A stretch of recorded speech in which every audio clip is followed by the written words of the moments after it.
सबैजनालाई नमस्कार। मैले पनि फेरि तपाईँहरूलाई मनपर्ने भिडियो बनाएको छु। पोर्क तावा रेसिपी लिएर आएको छु अनि बोइल गर्नको लागि रेडी बनाएछ। ल्वाङ सुकमेल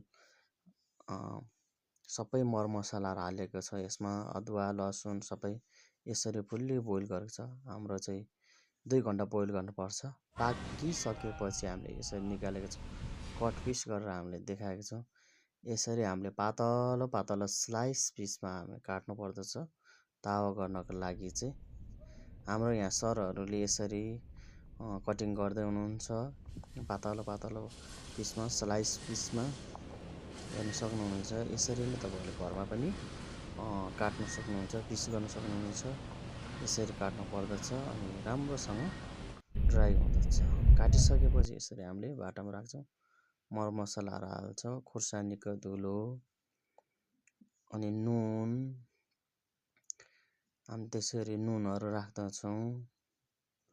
नुनहरू राखिसकेपछि हामीले अनि पुगेन भने फेरि नुन थपेका छौँ। अनि यसरी जिराको पाउडर, जिराको धुलो हामीले राखेका छौँ। त्यसपछि अहिले पुग्ने गरी राम्रोसँग राख्नुपर्दछ। अनि त्यसै गरी हामीले टिमुरको धुलोहरू पनि राख्नु पर्दछ र ती मसला सबै राखिसकेपछि चाहिँ यसरी राम्रोसँग हामीले मिक्स गर्नुपर्ने छ, मोल्नुपर्ने छ। मोलिसकेपछि हामीले अनि 15 मिनट जति रेस्ट दिनुपर्दछ।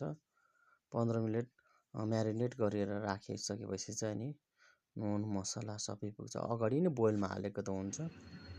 यसरी हालिसकेपछि हामीले फेरि यसलाई राम्रोसँग तावा गरेर दिनुपर्दछ। तावा गर्नुपर्दछ, हेर्न पनि राम्रो। अनि हामीले ठुलो ग्रिलमा नि यसरी गर्न सक्दछ।